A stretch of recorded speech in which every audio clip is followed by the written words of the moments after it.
विराजमान परम पूज्य मुनिवर श्री दुर्लभ सागर जी महाराज की जय। मुनि संघ की जय।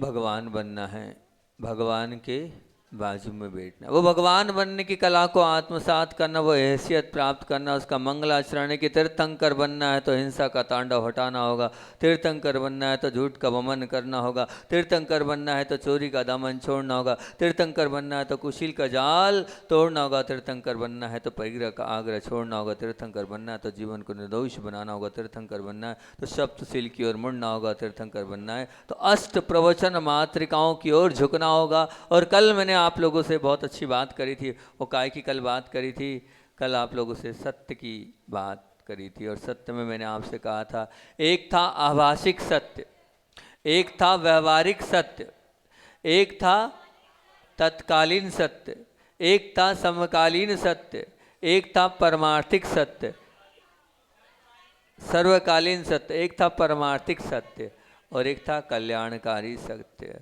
ये सब सत्यों की बात की थी कि जो लगता है आभास होता है, स्वप्न वाला आभासिक सत्य था। आज का जो नाम, आज की संपदा व्यवहारिक सत्य थी। तत्कालीन सत्य क्या कि अभी जो सुख है और जो भोग है वो अभी हाल हमें अच्छे लग रहे हैं, वो तत्कालीन सत्य है। और समकालीन सत्य क्या है कि कल क्या होने वाला है उसको आज सोचना अभी नहीं है, लेकिन वो भी समकालीन सत्य है। और सर्वकालीन सत्य वो है जो क्या है, हमारे अच्छे कार्य जो हमारे साथ जाएंगे, समकालीन सत्य। कल्याणकारी सत्य क्या था कि सामने वाला गलत है, उसको सामने वाले के गलत को भी स्वीकार कर लेना, उससे किंतु परंतु नहीं करना, कल्याणकारी सत्य। और परमार्थिक सत्य जो आत्मा है, थी और साथ जाएगी, वह परमार्थिक सत्य। इस पर अपन ने कल चर्चा करी। आगे अब बात अपने को और आगे बढ़ाना है, क्योंकि संसार के बीच में रहकर जो श्रेष्ठ जीवन जीते हैं, सभी को अपना जीवन अच्छा बनाने का उपदेश देते हैं और अंत में संसार से पार हो जाते हैं, ऐसे वो तीर्थंकर कहलाते हैं। और हम भगवान को आदर्श मानकर उनके जैसा बनना चाहते हैं, तो हमें उनकी जैसी वीतरागता अपने जीवन में लाने का धीरे धीरे शनि शनि अभ्यास करना होगा। जब हम वो अभ्यास कर लेंगे तभी वहाँ तक पहुँच सकते हैं। हमें रोज़ रोज़ अपना खुद का आत्म विश्लेषण, आत्म अवलोकन, सेल्फ इंट्रोस्पेक्शन करना चाहिए, खुद को देखना चाहिए, करते रहना चाहिए कि वास्तव में हमारा कदम, हमारा जीवन वीतरागता की ओर बढ़ रहा है या नहीं, हम वीतरागता की ओर पहुंच पा रहे हैं या नहीं। जब तक हम अपने आप को नहीं देखेंगे तब तक अपने जीवन को हम अच्छा नहीं बना सकते हैं, क्योंकि जिससे अहिंसा आदि व्रतों की रक्षा हो वो शील कहलाता है। और व्रतों की रक्षा होती किससे है, तो व्रतों की रक्षा होती इन 5 पाप और कषायों से हम रहित होते चले जाएंगे। तो क्रोध आदि कषाय का भी हम त्याग कर लें और त्याग करके ही अपने जीवन को सुरक्षित रखें, क्योंकि हमारे जीवन को असंतुलन का मुख्य कारण, मतलब हमारे जीवन में असंतुलन है तो उस असंतुलन का मुख्य कारण हमारी कषाय और हमारे अंदर की पाप प्रवृत्ति है। जितनी जितनी कषाय मंदता होती जाएगी, उस ये मान के चलना उतने उतने हम भगवान के नज़दीक पहुँचते चले जाएंगे। और अगर ये जीवन में नहीं है तो हमारा जीवन असंतुलित है। खाने पीने, उठने बैठने, आने जाने, बोलने बात करने, लेने देने, सभी जगह अगर संतुलन अगर हमें रखना है तो संतुलन तभी हो पाएगा जब हम अंतरंग परिणामों से भगवान की वीतरागता की ओर झांकेंगे। और वीतरागता की ओर झांकने में आज आपका जो बिंदु है कि तीर्थंकर बनना है तो चोरी का दामन छोड़ना होगा। चोरी करने का भाव जब ही आता है जब हम अपनी इच्छाओं को सीमित नहीं रख पाते हैं। सच में चोरी की आवश्यकता नहीं है।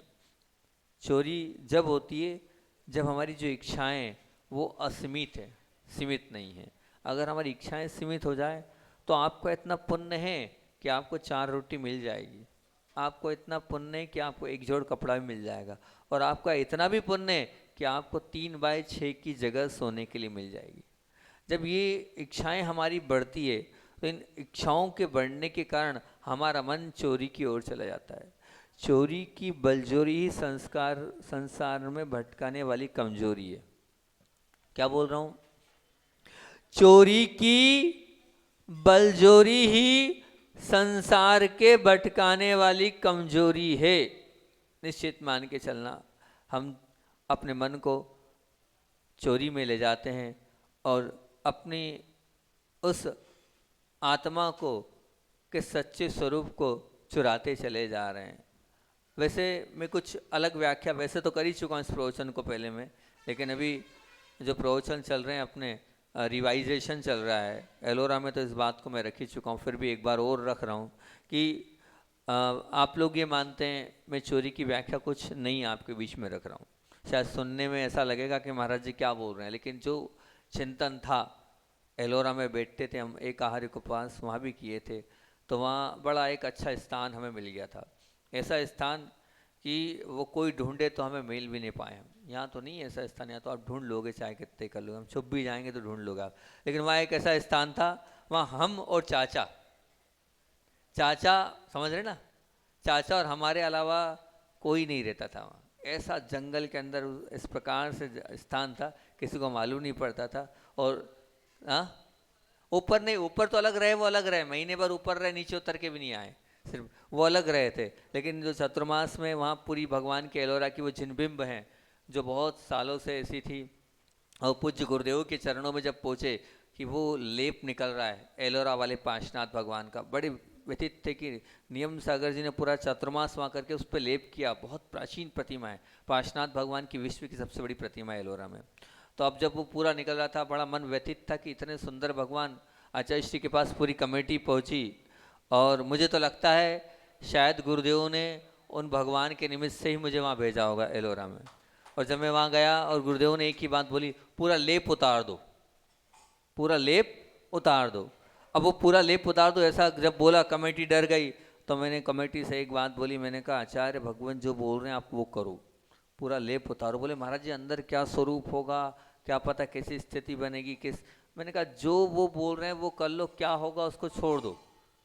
बोले पूरा यहाँ ये एलोरा के पांचनाथ भगवान जैसे कुंडलपुर के बाबा है ना, ऐसे ही महाराष्ट्र के वो जो है कश्मीर वाले एक बाबा और एक एलोरा वाले पांचनाथ भगवान बहुत ज़्यादा प्रसिद्ध है। दक्षिण के लोग बहुत आते हैं एलोरा वाले पूरी दुनिया यहाँ आती है, और आप बोल रहे हो कि ये करो और 20-25 दिन लगेगा इस प्रतिमा को बनने में, कैसा क्या होगा। सब घबरा रहे थे, पर गुरु की आज्ञा आई और मैंने कहा नहीं, अपने को करना है यानी करना है, अपन उनकी आज्ञा नहीं मानेंगे तो ठीक नहीं है। आप इस पे लेप करने की बात करो, गुरुदेव का पूरा खोलो, जांच करो, उसके बाद बस गुरु की आज्ञा आई और हमने प्रण ले लिया। कमेटी को बहुत मोटिवेट किया, उत्साह दिलाया, और उन्होंने कहा ठीक है। मैंने कहा आप सब पीछे, मैं अकेला तैयार हूँ, सब कर लूँगा, चिंता नहीं करो। और फिर हमने कायसर किया। कायसर करने के बाद वहाँ पर हमने जाप ओम ह्रीम नमः की जाप प्रारंभ की थी। 27 लाख जाप हमने उस वहाँ की थी भगवान के सामने बैठकर। कोई स्वयंभू नहीं, प्रतिक्रमण, और 2 दिन में एक बार 1 घंटे के लिए, बाकी पूरे समय सिर्फ और सिर्फ मात्र भगवान को देखना और जाप करना। पूरा एरिया कवर कर दिया था, कोई वहाँ नहीं पहुँचता था, सिर्फ हम ही वहाँ रहते थे। मात्र नीचे 1 घंटे के लिए 2 दिन में आते थे आहार के लिए। तब वहाँ वो भगवान की प्रतिमा आपको बात आ गई, इन्होंने वहाँ याद दिला दी। तो जो अतिशयकारी जो भगवान बने, वो पूरा लेप उतारा। लेप उतारने के बाद आचार्य श्री की वो सोच थी, आचार्य श्री ने कहा मूल स्वरूप पे लाओ। अब उस पर लेप नहीं है, हजारों साल के लिए वो प्रतिमा स्थायी कर दी। अब लेप, क्योंकि लेप 10 साल 15 साल बाद लेप निकलता ही निकलता। तो इस प्रकार से फिर वहाँ का पुण्य था कि उड़ीसा से वहाँ फ्लाइट से कारीगर मंगाए, 3 दिन में वो पूरी प्रतिमा को बहुत सांगोपांग सुंदर बनाया।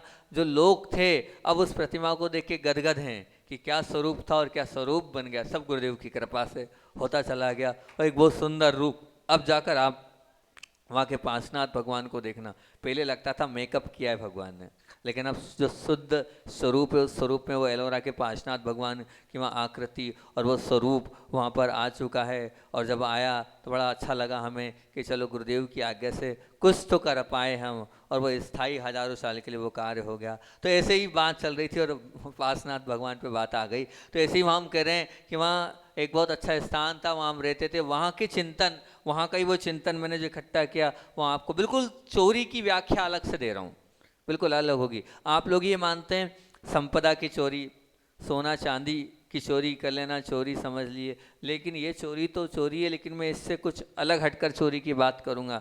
तो वहाँ पहली चोरी समय चोर, दूसरी चोरी सद्गुण चोर, तीसरी चोरी वात्सल्य संबंध चोर, चौथी चोरी समता चोर, पांचवी चोरी राज गोपनीयता चोर।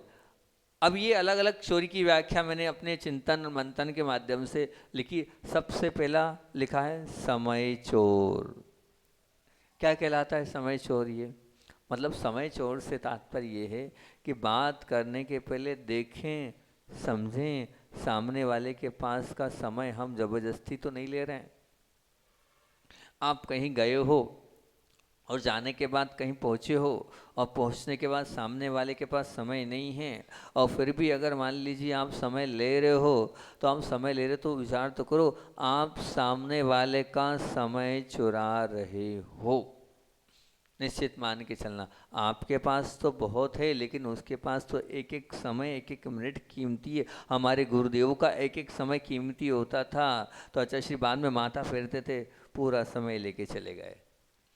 क्यों? क्योंकि उतने समय में सबको देना है। तो आप समझो, अगर हम किसी ऐसे महान व्यक्ति का समय ले रहे हैं तो क्या कर रहे हैं? समय चोरी कर रहे हैं। ये निश्चित मान के चलना, क्योंकि पैसा, सोना, चांदी और जो वस्तु चुराई वो वापस की जा सकती है। अनुभव हो गया, नहीं भैया मैंने गलत कर लिया है, पैसा चुरा लिया है, सोना चुरा लिया है, चांदी चुरा ली। लेकिन अगर आपने जो समय चुराया है, समय ऐसी महान मूल्यवान वस्तु है जो वापस नहीं दी जा सकती। दे सकते हो क्या आप समय?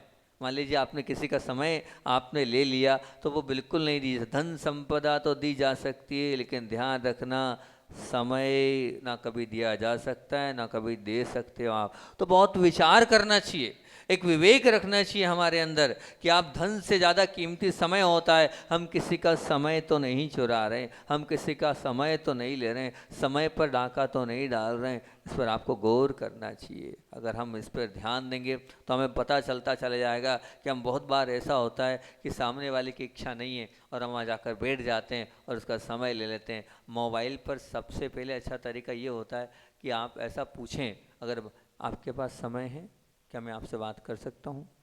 ये तरीका होता है, ये मैनर्स होता है। आप सामने वाले से ये पूछिए, आप अभी फ्री हैं? क्या आपके पास समय है? क्या मैं 2 मिनट आपसे चर्चा कर सकता हूँ?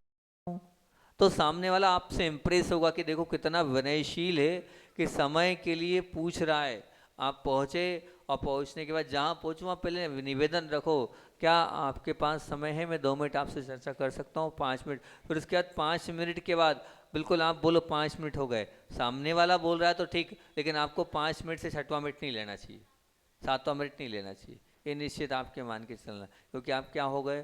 समय को चुराने वाले चोर हो गए, है ना। मैं अलग व्याख्या करना, मैं करूँगा, मैं पूरी व्याख्या ही अलग करूँगा इस चोर की। तो ये समय चोर को आप समझो, मानो और अपने जीवन में उतारो कि नहीं, बिल्कुल नहीं, हम किसी भी तरह से पूछ कर ही जाएंगे, पूछ कर ही समय लेंगे, पूछ कर ही देखेंगे कि हमें किस प्रकार से करना है।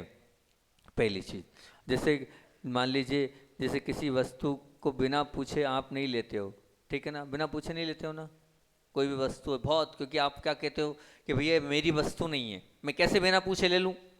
ऐसी प्रकार उनका समय भी आपका नहीं, आप कैसे बिना पूछे ले रहे हो भाई? उनका समय, जिनका समय आप लेना चाहते हो, उनका समय आप बिना पूछे आप ले रहे हो, तो ये भी तरीका थोड़ी ठीक है। आप पूछो, जब वस्तु पूछ के लेते हो तो वस्तु से बड़ी समय है, समय को भी पूछ कर लो, ताकि समय को भी आप पूछ कर लोगे तो समय का दोष नहीं लगता चला जाएगा। मान लीजिए, और अगर मैं बात बोलूं समय पर कि प्रवचन सभा चल रही है, या कोई आपको कहीं वक्तव्य के लिए बुलाया गया है, कोई ऐसा सेमिनार है जहां आपको बुलाया गया है, उस सभा में आप बैठे हो और उस सभा में आपसे कहा गया कि आपको भैया वक्तव्य देना है। अब आपको जो समय दे दिया गया है, मान लीजिए आपको उन्होंने कहा है कि आपको 10 मिनट बोलना है, आपको 15 मिनट बोलना है, जो भी टाइमिंग आपको दी गई है उस टाइमिंग में आपको बोलना है। अगर मान लीजिए आप वहाँ बोल रहे हो और बोलते बोलते आपने प्रारंभ तो किया बोलना, लेकिन अगर आपने समय का ध्यान नहीं रखा तो आप ध्यान रखना, अब ये एक ध्यान रखना, मान लीजिए आप 5 मिनट बोले, मान लीजिए 5 मिनट तो ज़्यादा बोले हैं। आचार्य श्री क्या बोलते हैं, ये आचार्य श्री की बात मेरी नहीं है, आचार्य श्री बोलते हैं 5 मिनट नहीं। बोले क्यों? बोले यही तो तुम्हें गणित नहीं आता है। बोले क्यों? बोले कितने लोग बैठे थे वहाँ? मैं वहाँ पर कितने लोग बैठे थे? मान लो 100 लोग बैठे थे। 100 लोग बैठे थे। बोले 100 गुणित 5। बोले 500 मिनट चुरा लिए तुमने। कितने? 500 मिनट चुराए हैं। ये मान के चलना, अगर 5 मिनट एक्स्ट्रा बोला, इतने सारे लोग हैं, उतने सारे लोगों के आपने 500 मिनट चुरा लिए हैं। इसको भी तो आपको ध्यान देना चाहिए कि इसलिए हमें जब जहाँ जितना जिस प्रकार से बोला गया है, हम उतना ही हमें बोलना है। ज़्यादा बोलने से कुछ नहीं होने वाला है। जितना कहा गया उतने में ही हम सीमित रूप से बोलते हैं तो बहुत अच्छी बात। आचार्य श्री जी अगर ज़्यादा समय हो ले लेते थे तो आगे रह के बोलते थे कि हम देखो आज थोड़ा सा जब ज़्यादा समय हो गया, हम क्षमा तक मांग लेते थे गुरुदेव। तो हम इसलिए मांगते हैं, हमारे गुरु ने मांगी है, उनसे जो सीखा है वही तो हम करेंगे। उन्होंने जितना समय यानी उतना समय में ख़त्म करते हैं, किसी तरह से उसको किसी तरह से ख़त्म, कुछ भी अपनी बात को विराम दे देंगे, नहीं तो कहेंगे कल बताएंगे हम। गुरुदेव कहते थे अगले रविवार बता देंगे हम। इस प्रकार से वो करते थे। तो वही संस्कार है, क्योंकि जितना है उसका, क्योंकि अब आपको बोल दिया हम 8:30 तक प्रवचन करेंगे, ठीक है, हम 8:30 तक आपको जाना है, ठीक, अब 8:30 पे आपको जाना है। जाने के बाद जो है, अब जाना तो है ही, और जाना है तो अब आपको पिछली बार का बताऊं मैं। अब पिछली बार प्रशांत जी मुंबई वाले आए थे, स्थापना के समय आए थे। अब वो स्थापना के समय आए थे और सुबह उनकी फ़्लाइट थी। सिर्फ 1 मिनट की देरी रही, इतना भागम भाग वाला उनका वो पूरा सफ़र रहा। वो इतनी फास्ट गाड़ी लेके, और 1 मिनट में अब इतना बड़ा व्यक्ति आया है और उनकी वो फ्लाइट चूक जाती तो आगे की पूरी बहुत सारी मीटिंग्स थी उनकी, वो पूरी की पूरी सब कुछ ऐसी पूरी कैंसिल हो जाती। तो हमें ये देखना है कि सामने वाला आया है तो सामने वाले को कितनी बजे हमें छोड़ना है, किस प्रकार से करना है। तो समय की चोरी कभी भी नहीं करना चाहिए। ये हो गया। अगर मान लीजिए अब एक ये चीज़ भी हो गई, अब समय पर नहीं जाना, लेट पहुंचना, और जितने लोग बैठे हैं उतने सब का आपने क्या कर लिया? चोरी कर ली समय की। क्यों? आप ये मान के चलना 100 लोग आपका इंतजार कर रहे हैं, तो 100 लोग आपका इंतजार कर रहे हैं तो क्या हो गया? आप भले, हम तो 2 मिनट लेट हुए, अरे 200 मिनट चले गए 2 मिनट में, तो 100 लोगों के 2-2 मिनट चले गए ना। आप तो 2 मिनट लेट हुए हो, लेकिन 2 मिनट लेट होना भी मायने रखता है, 1 मिनट लेट नहीं होना चाहिए। तो आप मान के चलना 200 लोगों के समय की चोरी आपने कर ली है। अंदर से फीलिंग होना चाहिए आपको, मैं लेट हो गया हूँ। जब तक आप अंदर से इस बात को नहीं समझेंगे कि मैं लेट हो गया हूँ, तब तक जो है आपको ऐसा एहसास नहीं होगा, तब तक आप जो है आगे आप सुधर नहीं पाएंगे। ये एहसास, ये अनुभूति आपके अंदर होनी चाहिए, ये आपके अंदर फीलिंग्स होनी चाहिए कि मैं गलत हूँ, तभी तो आप सुधर पाओगे। और अगर मान लीजिए माताएं यहाँ बहनें बैठी है, और माताओं बहनों से कहूँगा, समय पर आप भोजन नहीं दे रहे हैं, चाय या कॉफ़ी या दूध जो जैसा लेता है, मैं चाय का समर्थन नहीं करता हूँ, मैंने तो चाय के विरोध में प्रवचन किया है, लेकिन पीते ही वो आप तो क्या है। तो जो भी आप नाश्ता या नहीं दे रहे हैं या भोजन है वो नहीं दे रहे हैं और इंतज़ार करा रहे हैं, आप इंतज़ार करा कर आप दे रहे हैं, तो उतने कीमती समय की आपने क्या की है? चोरी करी है, निश्चित रूप से मान, क्योंकि आपने लेट किया है। 5 मिनट भी लेट हुआ है अगर आपके कारण कोई व्यक्ति, तो उतनी लेट अगर वो सामने वाला हुआ है, उतना समय आपने चुरा लिया है। उतनी देर तक तो वो यहाँ फ्री बैठा रहा टेबल कुर्सी पर या अपनी वो भोजन की थाली पर, तो ये भी समय चोरी है। इसको भी आप समय चोरी समझना। ठीक बोल रहा हूँ ना? खुश हो गया हमारे सानंद भाई, आपके साथ ऐसा होता है क्या? अगर ऐसा हो रहा है तो वो ये समझना आप चोरी ही हो रही है। अब किसी की वस्तु जितने समय के लिए ली थी उससे अधिक समय में, मतलब मान लीजिए आपने किसी की कोई चीज़ मांगी और आपने कहा 1 दिन में हम दे देंगे, 2 दिन में हम दे देंगे, और वो जितना प्रतीक्षा कर रहा है तब वो उतने समय से वो प्रतीक्षा कर रहा है, अधिक समय में उसे प्रतीक्षा करा के अगर आप दे रहे हो तो वो क्या है? वो भी चोरी ही कहलाएगी, ये मान के चलना। उतने समय की चोरी आपने कर ली है, क्योंकि जितने समय में आपने कमिटमेंट देने की वस्तु की बात करी थी उतने समय में आपने वस्तु नहीं दी है, तो उतने समय की वो भी चोरी का दोष आपको लगता चला जाएगा। और यहाँ तक और बोलें तो अगर मान लीजिए आपने दान, जितने समय में हमने कहा है कितने समय में हमें दान देना है, और आप उतने समय में दान नहीं दे रहे हैं, तो क्या हो गया? वो दान जो नहीं दे रहे हैं उतने कमिटमेंट में वो भी चोरी होगी, निर्माल्य का दोष भी लगेगा और साथ साथ में चोरी का दोष भी लगेगा। ये निश्चित मान के चलना। क्यों? क्योंकि आपने बोला मैं 3 साल में दूंगा, आपने बोला मैं 5 साल में दूंगा, जितने समय में आपने बोला है उतने कमिटमेंट में आपको वो दे देना चाहिए। नहीं दे रहे हो तो आपको किसका, प्रभु का पैसा हो गया, वो तो भगवान का पैसा हो गया, उन भगवान के पैसों की चोरी का दोष लगता चला जाएगा। तो हम अपने कमिटमेंट को वैसा ही तैयार करें जैसा हमें, जितना हमें, जिस प्रकार से हमें देना है। और फिर भी अगर हम अपने कमिटमेंट से ऐसा लग रहा है कि हम उतने कमिटमेंट में नहीं दे पा रहे हैं, तो अब सीधी सच्ची बात है कि आप अगर बाजार से पैसा लेते हो तो क्या लगता है, बस तो आप ब्याज से दो कि भाई हमें 5 साल में देना था, हम 5 साल में नहीं दे पाए तो हमें दे रहे हैं, और ये ब्याज से हम इतना पैसा लिया था, इतना हम वापस इस प्रकार से दे रहे हैं। ये कहलाता है कि हाँ भैया, कि वास्तविकता में इस प्रकार से मैंने चोरी कर ली है, उस चोरी का मुझे अंदर से विकल्प है, इस चोरी का मुझे अंदर से दुख है। एक गरीब व्यक्ति ने चोरी करी थी। चोरी क्या करी थी, मजबूरी थी, मजबूरी के कारण चोरी करी, चोरी कर ली थी। तो चोरी करने का बहुत समय बाद उसको लगा, फील तो हुआ, लेकिन बोले इतने समय तक, मतलब मंदिर में वो चौकीदार या क्या कैसे हैं आप उसको, कि जो पुजारी टाइप से था, तो वो चोरी तो कर ली उन्होंने, झाड़ू पोछा लगाने वाले क्या बोलते हैं, माली था, तो अब कर तो ली। अब वो किसी एक ट्रस्ट में की, श्वेतांबर ट्रस्ट था, वहाँ उन्होंने चोरी करी और फिर कुछ समय पश्चात वहाँ नौकरी चली गई। जब कुछ बर्तन आदि मंदिर के बेच दिए, तो बर्तन आदि उन्होंने बेच दिए, तो बाद में जब सक्षम हुआ तो उसे लगा मैंने भगवान के दरबार से उस वक्त वो 1200-1300 रुपये की चोरी करी थी उस ज़माने में। तो 15-20 साल बाद उसे फीलिंग होने के बाद उन्होंने 1500, सत्य घटना एकदम, नाम वाम ठीक नहीं बताना, मुझे सब पता है लेकिन बताना ठीक नहीं है, मतलब 1500 रुपये की वो जो चोरी थी, वो 1500 की चोरी उन्होंने इतने समय तक मैंने वो चोरी करिएगी, उतना वो पूरा का पूरा पैसा ब्याज सहित लौटाया और क्षमा याचना करी। है निश्चित मान के चलना। बहुत सारे लोग हैं जो मंदिर का पैसा नहीं दे पा रहे हैं, तो नहीं दे पा रहे हैं तो क्या कर रहे हैं, हम अभी नहीं दे पा रहे लेकिन हम ब्याज तो दे सकते हैं, वो ब्याज भर रहे हैं कि हम ब्याज सहित पैसा देंगे। बहुत सारे लोग तो ऐसे हैं कि भैया हमने बोली लिए, हम तुरंत दें। तब आचार्य श्री से एक बात पूछी थी, यही वाली बात कि आचार्य श्री इतनी लंबी लंबी बोलियां लेते हैं और फिर आप बोलो कि निर्माल्य का दोष लगेगा। हमने 11 लाख की प्रतिमा की बोली ले ली, हमने 21 लाख की प्रतिमा की बोली ले ली।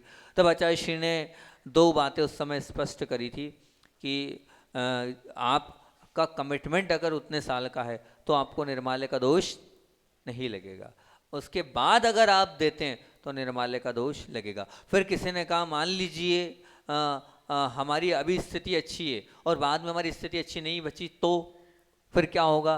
तब आचार्य श्री जी ने ये कहा था कि अगर मान लीजिए स्थिति और परिस्थिति की वजह से आप नहीं दे रहे हो तो आपको निर्माल्य नहीं लेगा, क्योंकि जब होगा तभी तो हम देंगे। जब है नहीं, कर्म का तेज उदय आ गया है और लेकिन होते हुए नहीं देना तो निर्माल्य का दोष लगेगा। है और आप पीछे हट रहे हो, नियत खराब हो रही है और फिर आप पीछे हट रहे हो तो वो निर्माल्य का दोष लगेगा। लेकिन अगर मान लीजिए आपकी कंडीशन है और आप पीछे हट रहे हो और नहीं दे रहे हो तो फिर तो ये निश्चित मान के चलना वो चोरी का दोष लगता ही चला जाएगा और चोरी के आप बंधन में बनते ही चले जाएंगे, ये निश्चित मान के चलना। तो ये समय चोर की मैंने आपसे बात बोली है। समय चोर को आप बहुत अच्छे से समझने का प्रयास करना कि क्या समय चोर कहलाता है। और समय चोर के बाद आगे की बात बोल रहा हूँ दूसरे नंबर पर, सद्गुण चोर।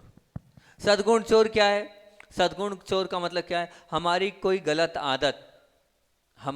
गलत आदत किसी के जीवन में आ जाती है तो हम उसके सद्गुणों के लुटेरे हैं, चोर हैं।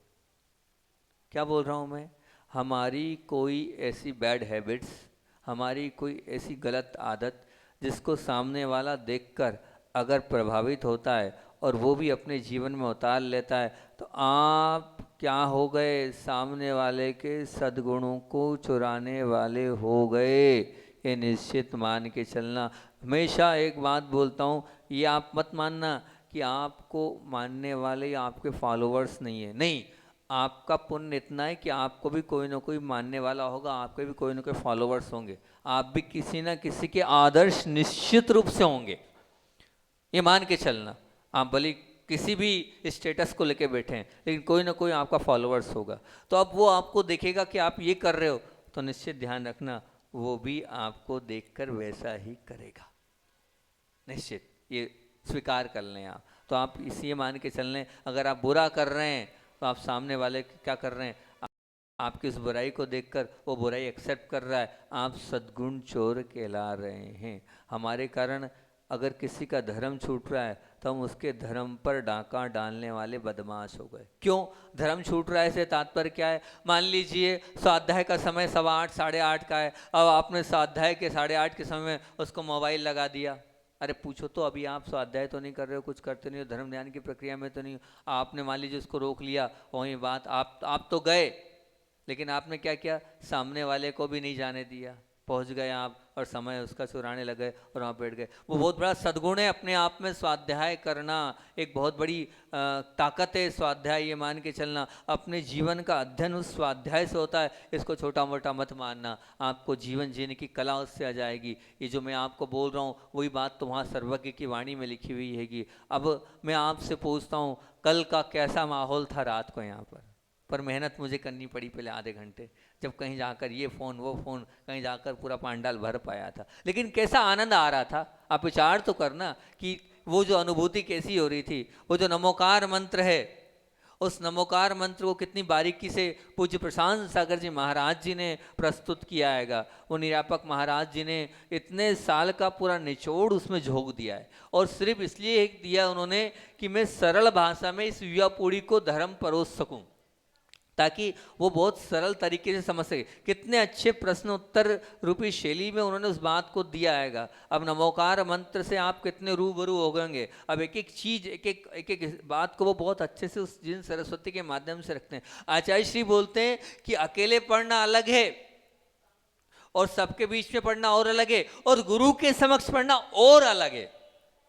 आप अकेले पढ़ोगे वो बात की बात है, लेकिन अगर गुरु सामने बैठे हैं और गुरु के सामने आप बैठकर अगर उन जिनवाणी माँ का अध्ययन कर रहे हो, तो ध्यान रखना वो जीवन में उतर जाएगा आपके, वो जीवन में आपके आ जाएगा आपके, ये निश्चित मान के चलना। तो आप उसको समझो। अगर कहीं ऐसा स्वाध्याय का समय है, उस स्वाध्याय के समय को हमें छोड़ना नहीं है, बल्कि उस सद्गुण में हमें मोटिवेट करके और आगे बढ़ाते हुए ऐसा प्रोत्साहन देना है कि आप और बढ़ो आगे और आगे पहुंचते जाओ, जिससे कम से कम आपके जीवन में वो सद्गुण आ जाए। मैं बार बार बोलता हूँ, स्वाध्याय मतलब क्या?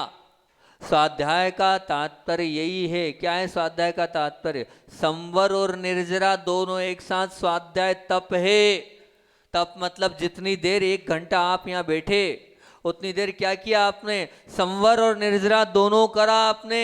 कर्म बंद भी रुका और कर्म निकलता भी चला गया। ये कर्म के कारण ही तो हम संसार में भटक रहे हैं। कर्म की लीला ही तो है जो हमें उलझा रही है और पेर रही है, और कर्मों के कारण तो हम दुख और कष्ट झेल रहे हैं। बस ये वो संवर और निजरा का तरीका है। इसलिए हमें अगर ऐसे किसी कार्य में अंतराय नहीं डालना है, ऐसे किसी कार्य में हमें रोकना नहीं है, ऐसे किसी कार्य में हमें बाधा नहीं डालना है। और जो लोग नहीं आ रहे हैं उनसे बार बार कह रहा हूँ, ध्यान रखना, अभी पुण्य से मिला है तो आप बहुत अच्छे से कर रहे हो, लेकिन बाद में ये पुण्य कब तक चलेगा, कब तक रहेगा? इसलिए ऐसे कार्य को मत छोड़ो। इतना बार बार बोलने के बावजूद भी, क्या समझ रहे हो? एबी के पिताश्री जी आ जाना आज, दादाजी भी आ जाना आज। आओगे तो बहुत आनंद आएगा और बहुत अच्छा लगेगा। अभी तो इसमें बहुत सारी बातें रह गई है और 8:30 अपना हो गया है, आधा घंटा अपना हो गया। अभी तो सद्गुण चोर में भी बहुत सारी बात अभी आपको बताऊंगा। अब कल ही आपको इसमें पूरा व्यवस्थित खोल के बताऊंगा सद्गुण चोर क्या है, वात्सल्य आपसी संबंध चोर क्या है, समता चोर क्या है। ये पूरी अलग अलग व्याख्याएं जो आपको आगे मैं बताऊंगा। आज तो सिर्फ मैंने इतना ही बताया है कि आप सामने वाले से मैनर्स ये होता है, पूछें कि आपके पास समय है कि नहीं है, उसके बाद ही समय लें। जितना समय आपको मिला है उतने ही समय में, दूसरी बात आज की मुख्य, कि उतने ही समय में आपको बोलना चाहिए। और समय अगर जितने बजे जितना जो काम है उस समय पर हमें पहुंचना चाहिए, तो निश्चित रूप से होगा। और सद्गुण चोर की हमने प्रारंभ तो कर दिया, अब आगे अपन इस पे कल करेंगे। गुरुदेव की बात को बोलकर मैं बात कर रहा हूँ, बहुत पुरानी बात बता रहा हूँ। पनागर में जब गुरुदेव यहाँ से 30-32 साल पहले रात्रि विश्राम कर रहे थे, और हुआ ये रात्रि विश्राम में कुछ दो ऐसा लगा कि कोई वैयावर्ती कर रहा है उनकी, ऐसा लगा उनको वैयावर्ती कर रहा है। आचार्य ने मना भी किया, लेकिन वो जो है दिखे नहीं और चले गए। सुबह जब पूज्य समय सागर जी महाराज जी आए तो उन्होंने ये कहा कि रात्रि में ऐसा लग रहा था कोई एक पैर में कोई दूसरे पैर में दबा रहा था, लेकिन दिख नहीं रहे थे, हम समझ नहीं पा रहे थे क्या है। तो अब बोले हम मना भी करे। आचार्य ने कहा चिंता नहीं करो, जो आए थे वो आपके पास भी आए थे, और जो वो लोग आए थे वो हमारे पास भी आए थे, उनका उनको काम करने दो, आप तो आशीर्वाद दे दिया करो। तो ऐसे गुरुदेव थे कि उनकी वैयावर्ती करने हो सकता है कि देवलोग भी आते हैं और वैयावर्ती करते हैं। बोलिए आचार्य विद्यासागर जी महामुनि राज की जय। चलिए बोधि समाधि। अरे